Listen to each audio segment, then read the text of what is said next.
Hello, great souls. Welcome to our Satsang, Living Yoga Satsang Talk, Reflections on Autobiography of a Yogi. Let's take a moment to begin together with a prayer. Heavenly Father, Divine Mother, friend, beloved God, great masters of Kriya Yoga, Babaji Krishna, Lahiri Mahashaya, Jesus Christ, Swami Sri Yukteswar, and Paramhansa Yogananda ji, saints of all religions, friend and guide, Swami Kriyananda, we humbly bow to you all. Guide us in our time together. Help us to lift our consciousness, to awaken to our own divine nature, to see Thee in everyone and everything. Guide our steps and help us to perceive Thy guidance, that we may welcome Thy loving presence, feel supported by Thy grace, and share this love and light and grace with all. Om. Peace. Amen. Okay, great souls. So we finished last time with chapter 19. And we move into chapter 20 now. The title of this chapter is We Do Not Visit Kashmir. So the beginning of the chapter, Yogananda is asking his father. His father had a high position in the railroad. And so it seems like they were, my understanding is, fairly affluent family. And his parents, Yogananda describes his father as, in a very positive way, kind of stern. There's an earlier story where his mother was always generously giving to those in need. And his father one time was challenging her on this. And just the slightest rebuke was, there were two different stories where he gave, a challenge, and she, was offended, and he took it back and recognized, okay, this is not a good idea. This was the most in terms of any kind of disagreement between his parents that Yogananda ever observed. But he describes his father as being absolutely, it's interesting, unattached to money. So at the very end of his life, after he passed, no, actually he hadn't passed yet. There was something, maybe he had retired, and one of his sons observed that there was a large sum of money in bonuses that he was due that he never took. And so I can't remember now if the son helped him to receive that or not, but he was just very, unmoved by it emotionally. Like, what does it matter? So he just felt that he took very good care of his family, and I'm mentioning this because he's very generous. He was very generous with his children. So he was cautious about, he was a good steward. I think that's what I'm trying to say here, is that, so he was generous in supporting his children. He was attentive in terms of what he shared. So there were times where he didn't just give financial support if he didn't believe in what it was.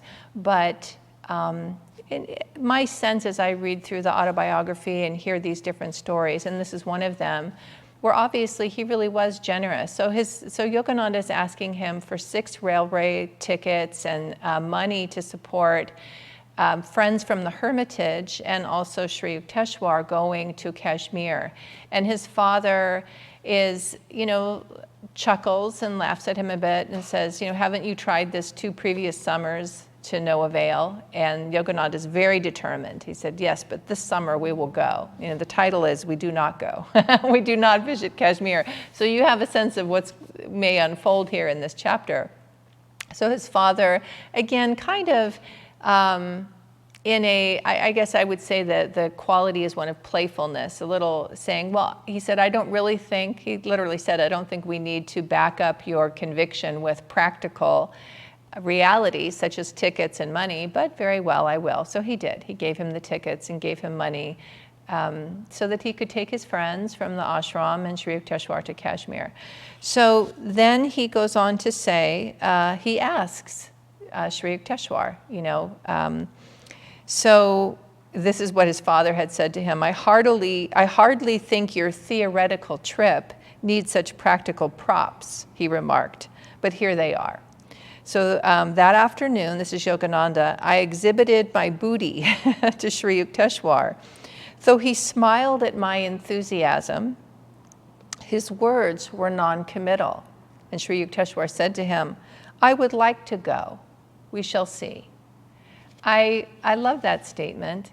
It is, as Yogananda said, non-committal. And it's saying that, you know, Sri Yukteswar would like to go. He's not sure. And what ensues is Yogananda not really accepting that Sri Yukteswar was non-committal. He was very determined. He was feeling like it was going to happen and he was going to make it happen. So he goes on to talk to one of the disciples to, let's see, here we go. So on Saturday and Sunday I stayed, let me go, oh yeah. So he goes to one of the disciples the next day, and the disciple says to him, Master is out walking. He has refused to go. And Yogananda said he was equally grieved and obdurate. So I looked up obdurate. There's occasionally words in the autobiography I love, I've never heard of before. And they, every time I've looked them up, they are perfect, not surprisingly. So what that means is to stubbornly resist. It's stubbornly resistant to moral influence. So I thought how interesting. So he was grieved, and also he was stubbornly resistant to being guided. Right? He did not want to hear that. He was not accepting. So the disciples said he's refused to go. It's pretty strong, those words. So he goes on to say, I left the ashram to find a servant. And he then goes, he has a plan, right? So he's still going to go. He's going to go with his friends. He's upset with Sri Yukteswar that isn't going to attend. And what I want to say here is that, let's see, you know, there's a certain amount, the word that comes to mind in this moment is safety in the loving bond, that actually Yogananda feels he can be himself with his guru. So it's not the highest reflection of himself, right, as a devotee, a student with a teacher, to refuse the guidance, or you come to a teacher, you ask for guidance, and then you have this dynamic where you're refusing the guidance. In smaller forms, I've certainly observed this as a yoga teacher, right? So I remember substituting for another teacher one time, and I was greeted by a student who was clearly not happy to see me, not happy that her beloved teacher was really a beloved teacher, would not be teaching that day. And so she let me know that, or I share this in our yoga teacher training. It's good practice as a teacher. Not everyone is your student, and it's important to recognize that. In this case, sometimes they are your student, but they're not happy about the guidance that you're offering. So I've had that experience too. I'll share something comes to mind about that. And this is for us, you know, Yogananda provides these examples to show us what it's like to be in training. What's it like to be on a spiritual path and to have a teacher, to have someone that you really trust has your best interest at heart, and you trust their wisdom.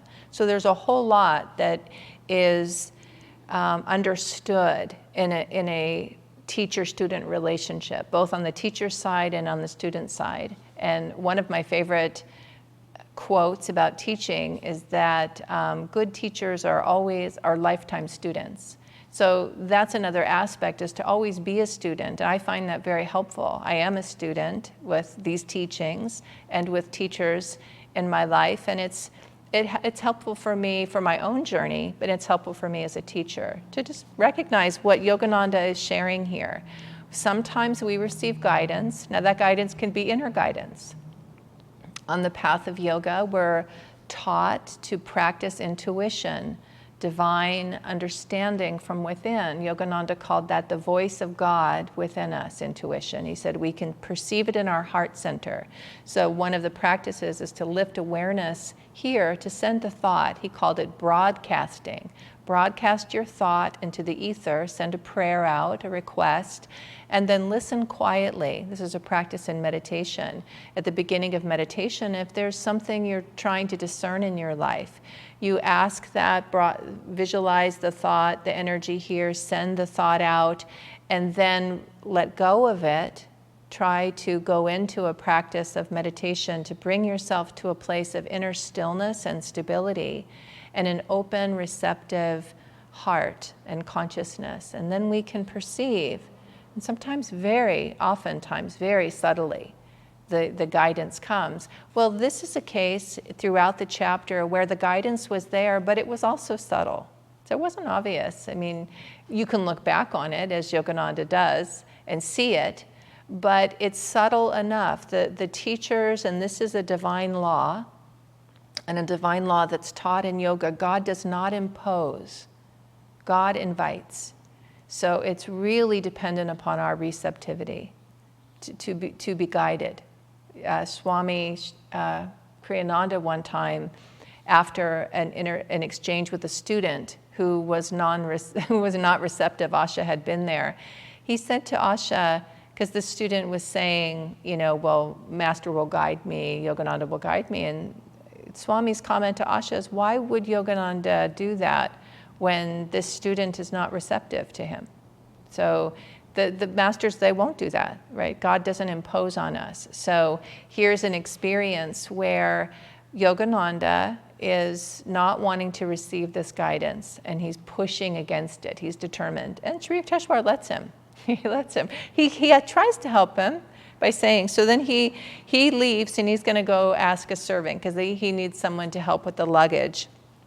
And you may know this or may not know this. It's very common in India to have servants. I mean, that's a lot of families do and a lot of people do, and it's livelihood for them. And so it's common. So it wasn't common just at that time. It's still common now to have cooks and servants to help. So he was going to see if he could get a servant. And he saw Sri Yukteswar out walking. And he said, Master, okay, so let's see. So let me go down to here. Okay, where are you going? So he runs into Sri Yukteswar. Sri Yukteswar's face was unsmiling. I think it's interesting he mentions that, because again, these are the kinds of things he's retelling the story, and these are the things that stand out to him when he reflects on it. Like, he was unsmiling when he asked, where are you going?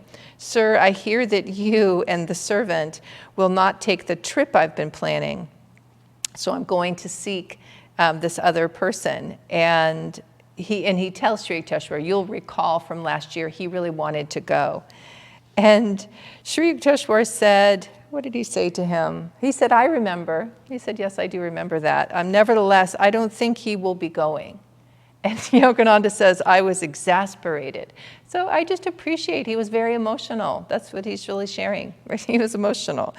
And he said to Sri Yukteswar, he is just eagerly awaiting for this opportunity. So even though, his guru said, I remember that, but he won't be going. I don't think he's going to go with you. Oh, he will go. So he doesn't, right? He goes. And part of what happens in the chapter is that he has these encounters that don't really make any sense. And that's another clue, right? That's another clue. It's something I've certainly learned over time to pay attention to, right? All of this our teachings and guidance for us, how do we recognize when we're being guided? How do we know when we're being guided? And sometimes it's after the fact, like this story, which I appreciate. Sometimes we just don't know until after we've rejected the guidance every step of the way. And then we realize, oh, okay, I was being guided. Sometimes we know it, but we don't want it. So we're in a tussle about it. I didn't finish the story with that student. Well, I don't know how much I need to say, but anyway, she was a reluctant student, and it's okay, right? It's okay. I think the main message I had there was about that, is accepting it. I had another student who I was working with privately, and I could feel that pushback throughout our whole session together. So I was inwardly wondering, maybe I can't help her. It's okay. Maybe I can't help her. That's all right. At the very end of the session, she looked right at me. So I would say she was perceiving what was going on internally for me. And she said, I want you to know, I realize I'm resisting everything that you're saying, but I forget how she exactly said it, but she said, but I want what you are offering me. That's really what she said. Oh, okay, so she answered it right there. I said, oh, okay. And she said, I came here today knowing that I was really feeling resistant and was going to be resistant. I laughed, thinking it would have been helpful to know that. You could have told me. It's okay, she didn't.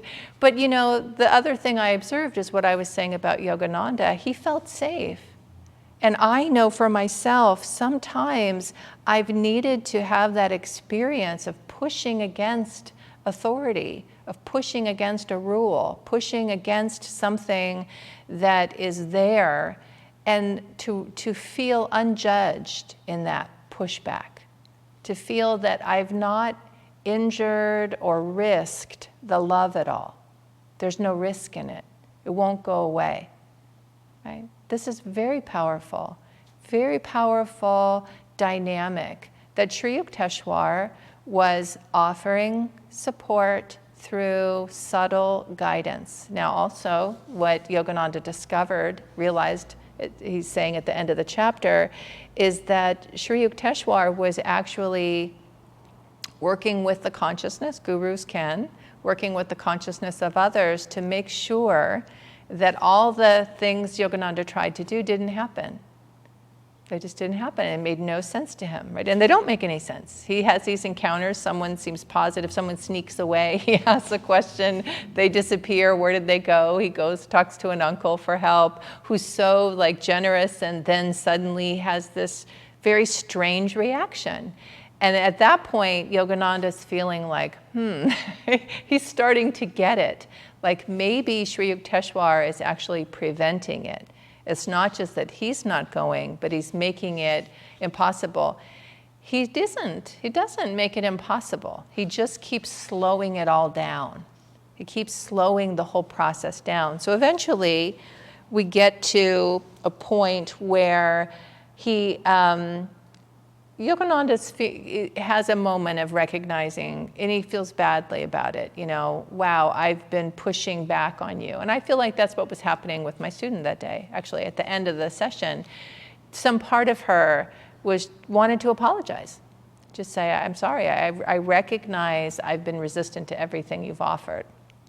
Which, again, was really okay. I was just noticing I might not be able to help. But I did appreciate her saying that, primarily because it helped me continue to work with her. And that's always what a teacher needs to know. Right? That is the practice of yoga and Ananda yoga, which is the yoga I know, that is inherent in the practice. You're always discerning that. Swami Kriyananda told a story early on when he was, Yogananda gave him the role of organizing the monks. And part of what Swami would do is also, welcome people into the monastery. And Yogananda at one point said to him, you need to be more discerning. Right? Apparently he had welcomed someone in who wasn't ready.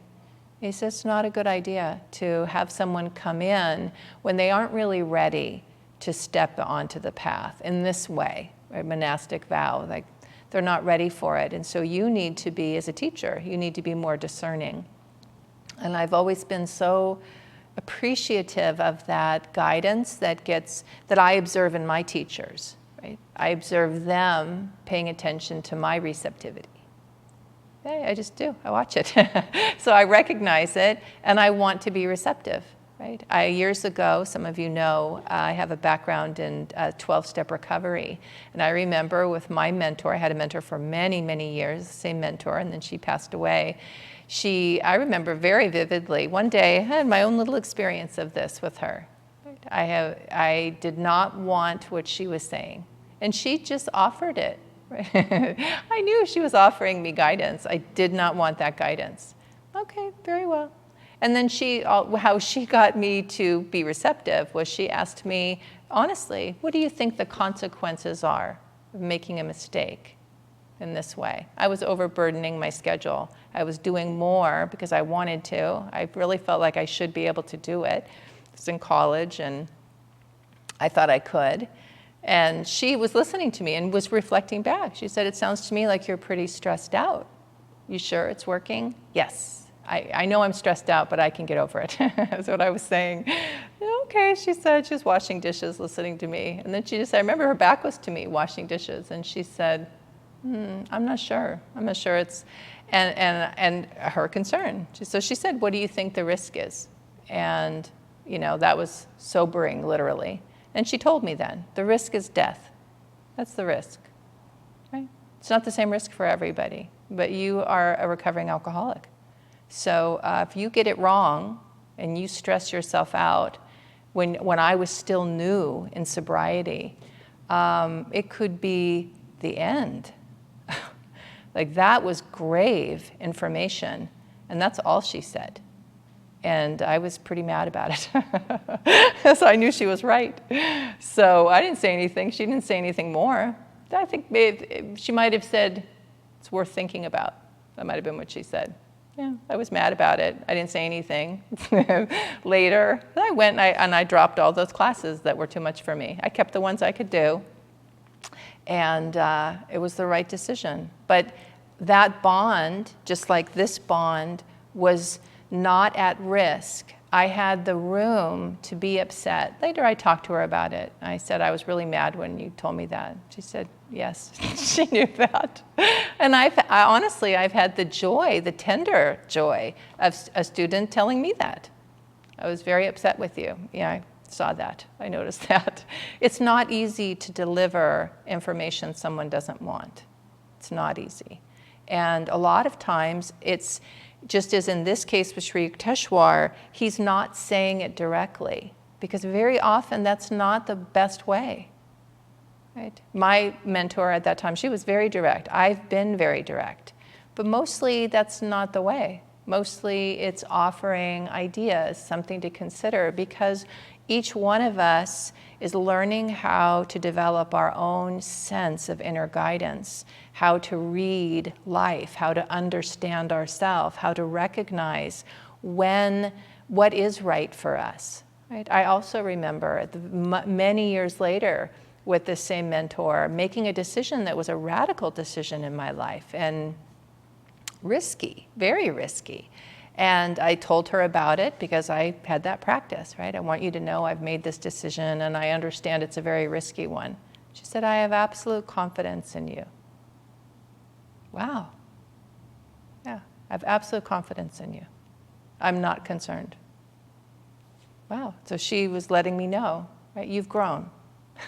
You're stable now. So you understand how to read your own life and to recognize. And this was another great blessing I've had in my life. When a teacher says that to you, it's profound experience, right? Especially if they've journeyed with you and they've been there with you when you didn't feel stable, when you weren't sure and you couldn't figure it out.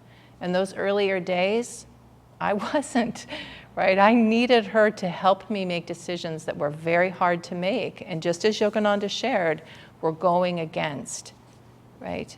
So what he tells in this story, and this doesn't always happen, it's been my experience, but sometimes it does. He is shown through his own experience why Sri Yukteswar was trying to help him not go. Right? He becomes very sick, and he has Asiatic cholera, which was lethal to have, and he apparently had a deadly case of it. So just before he would have left for the train, he became violently ill. And at a certain point, Sri Yukteswar, Yogananda said he followed social responsibility. It's an interesting way of putting it. He calls for a doctor. And it's because a guru doesn't need a doctor, but they will work through medicine. They do. And Yogananda was the same way. And so was also Swami Kriyananda. That they would be discerning with someone and help them to utilize the things that are available to us for our health and our well-being. Always be strengthening our own capacity for healing, our own capacity for working with prana and life force. We had a yoga class earlier this morning focusing on that today, prana and life force. It's part of the yoga practice and path. That doesn't mean we don't work with Western medicine or any kind of support as it's appropriate. So they call for the doctor, and the doctor comes and sees him and says, wow, it looks like you've just passed through the worst of it. He takes tests. He comes back the next day, the doctor, and said, according to the tests, I'm surprised you're alive. I'm surprised you're here. You really had a serious case. And so it was a moment for Yogananda to understand. Swami Kriyananda, or Sri Yukteswar, healed him. He did say to him, you are healed by divine grace. He didn't say he healed him. He said, divine grace is protecting you and you're fine, but let's still call for the doctor. So the end of this is this realization that what stood out to me to mention is that sometimes, and Yogananda talked about this, sometimes the trials of our life must be faced. Sometimes the grace and divine grace will keep us from having to go through it.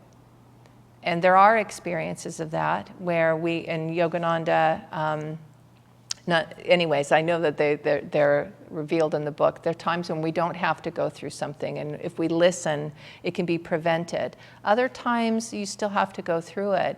But if you listen, you'll be supported in such a way that you'll move through it with much more ease. So Sri Yukteswar did not prevent Yogananda from experiencing Asiatic cholera. And nothing that he was offering that day seems to have been something that would have prevented it. But what he was doing is helping him to be in the ashram where Sri Yukteswar could heal him. Like, okay, you have it, but you can see, and he said to him at a certain point, do you understand now why I didn't want you to be at the train station? Why I was trying to prevent you from traveling. And be so sick when you're traveling. So he was at the ashram. Sri Yukteswar lovingly supports him, heals him, and Yogananda understands. Right? So it's love. It is filled in this chapter. This dynamic of student and teacher, the obstinance we can have on the journey, it's okay. We don't have to judge ourselves for that. It's part of how we learn. Sometimes what's being asked of us is very hard, and we don't want to do it. But it's being asked of us. And part of the practice is being able to seek the light in the midst of that. To believe that we are receiving the light in the midst of that, all the grace we need to be supported in the midst of it is available to us if we'll stay open. So that, to me, was the very strong message in this beautiful chapter. And I offer you this week, just pay attention to your receptivity. Pay attention to the signs, to the guidance. It's often very subtle. And see if you can cultivate, maybe just nourish or strengthen within yourself this sense of abiding love, that we can get it wrong and we'll still be completely loved. It's okay. We will still be given the help that we need. And just see how that might show up for you this week. So many blessings to you, great souls. Good to be with you today. Wishing you a beautiful week, and I'll see you.